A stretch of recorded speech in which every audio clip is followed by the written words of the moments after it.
If I had to pick one sedan made by BMW that I would call the most elegant and beautiful, it's pretty simple. It has to be the E38 7 Series. And in this video, I want to kind of explore what the E38 7 Series could look like if it was made today. Hey guys, and welcome back to the channel. It's TheSketchMonkey here. So here it is, the beautiful, the elegant, athletic looking E38 7 Series. So what I love about this car, it's during this time, usually car manufacturers, they had a great sense of line flow, and that means lines to start from one end of the car and then stretches all the way to the other end of the car. The E38 is a typical example of this. We have, for example, the long shoulder line that you have right here, stretching from the rear all the way to the front headlights. And by the way, these are the facelifted headlights that I think came out in 99 or 2000, maybe something like that. Before that, they had more of a rectangular looking light like this without these dips in the glass, as you can see here. And I always recognized these when I saw the 7 Series. I always looked for the headlights to see if it was the facelift or not. Other than that, what I love about the car is that it feels like BMW made this car look or feel more athletic than the 3 Series of the time.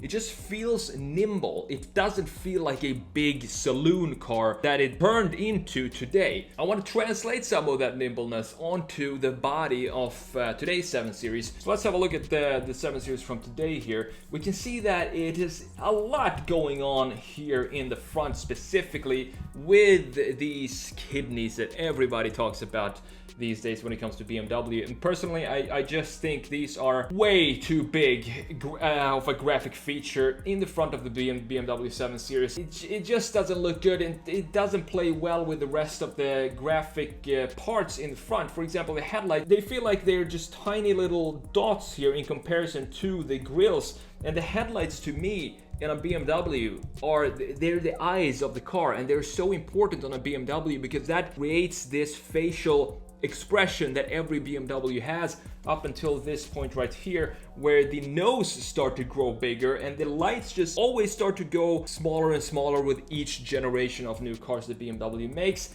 And I think it's not the right direction to go in. You need to have some balance in the front. I mean, just look at the E38, how beautiful that front face is. You have everything in line here. You have the headlights being in line with the nostrils of the car here, the grille in the front, and same thing in the bottom right here. Within these two lines, you can fit all the graphic elements of the car. If you just took what's inside of these two lines, copy pasted it, and just made it something like this. Let me show you what I'm talking about here. If we just took that piece right there, you would instantly recognize what this car is without question. That's how strong of a facial identity BMW had back in the day. Now let's do the same thing with the current 7 Series here. Then copy all of this and let's see what goes on here. You see that it becomes messy. So the line flow that we have on the E38 is definitely not there in the front, at least on the current 7 Series, and that's what I want to try to change. What's also interesting about the current 7 Series is that it feels heavy. It feels like it's a lot heavier than the E38, and that it's less of an athlete and more of a sumo wrestler or something like that. And it has to do a lot with graphics as well for the E38. E38 does a great job with the graphics to make it feel nimbler. What I'm talking about is you can see that this black part down here, it totally hides this height of the car. So this is kind of in the shadows down here, which makes it feel like the car starts at this point and then goes up to this point right here. But in fact, it's almost just as tall as the 7 Series, the current one right here. But here we have a body colored panel instead of black, which means that it's going to look heavier and it's going to look higher than the E38, obviously. But other than that, the line flow in the current generation is not that bad. If you don't look in the front, that is. If you look at the side, for example, it has pretty decent line flow. We have a nice shoulder line right here. That's one thing that I love when you have one shoulder line. Then you can mess around and have fun with other shoulder lines if you want to. But one line from the start to finish of the car, the entire length of the car, to bring everything together. Around that, you can do whatever you want. You can play around like Hyundai is doing right now, but just have one single line that stretches from one end to the other to tie the package together. I also want to show you quickly the rear view here. So let's have a look at the 740i from 1999 or 2000, I think this is.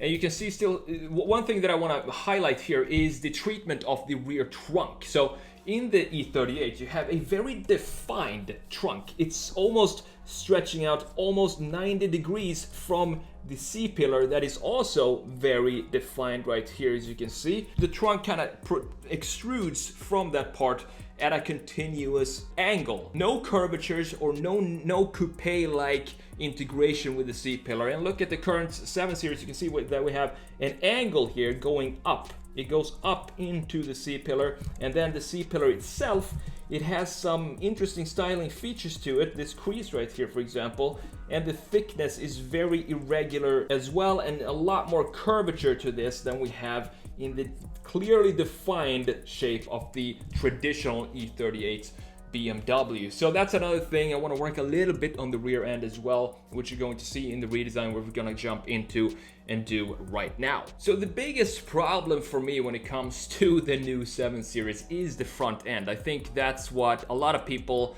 think as well. The rest of the car, it looks decent. I do understand that from 1997 or 96, when the E38 7 Series came out, up until today, there has been a lot of changes in regulations and safety features and stuff like that, which means that you need to add more mass to the cars overall. And that means that every single car that was made in that period of time, if you were to do that today, it would be impossible to make it look just exactly as the original version, because you need to fit a lot more stuff in it, and there's a lot of changes that's happened since then. But that doesn't excuse us from the fact that we can work on the front end and have the grille be more integrated with the rest of the graphic features in the front. I want to keep it very simple. I think this is the sedan. This is just like with the S-Class. It's the 7 Series of BMW. It needs to stand out. It needs to be more of a boss over the 5 Series and the 3 Series. It needs to have the simple lines and the elegant structure that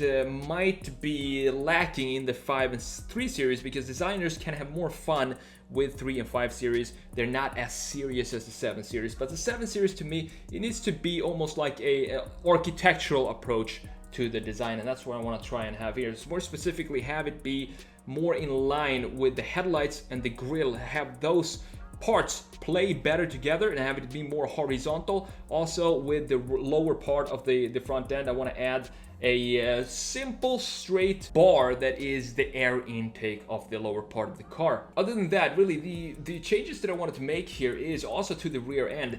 I tried to make it look like just a straight up extrusion from the rear end to create the trunk of the car, but it didn't really work with the rest of the body of this car, because for some reason you need to have almost like a coupe-like integration from the C-pillar going smoothly into the trunk with this upward angle to make it work with modern designs. I'm not really sure why that is, but having it be just pulling straight out from the C-pillar and creating a trunk like that, like we have on the E38, which by the way looks absolutely fantastic and beautiful on the E38, but that treatment I figured out in this redesign would not work on this new type of package that we have on the new 7 Series. Other than that, small changes I wanted to make was, of course, de-chrome the car. I always prefer any chrome parts on any cars to be black.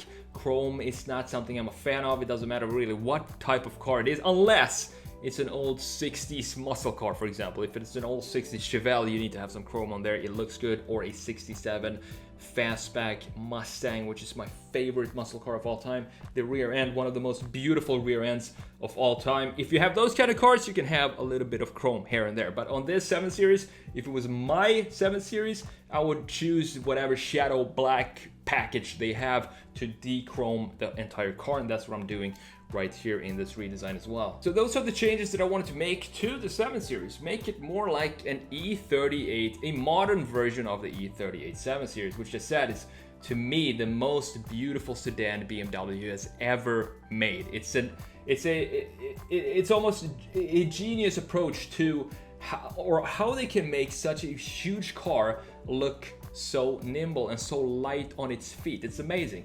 And also that has a lot to do with the hood the height of the hood in general, as I came to realize here in this redesign as well. I'll choose to lower the hood a bit and make it more of a thinner front end if you look at it from a straight front view, and that helped with the nimbleness of this redesign as well. I'm gonna let this run till the end. You're welcome to see the final result if you want to. I'm the TheSketchMonkey.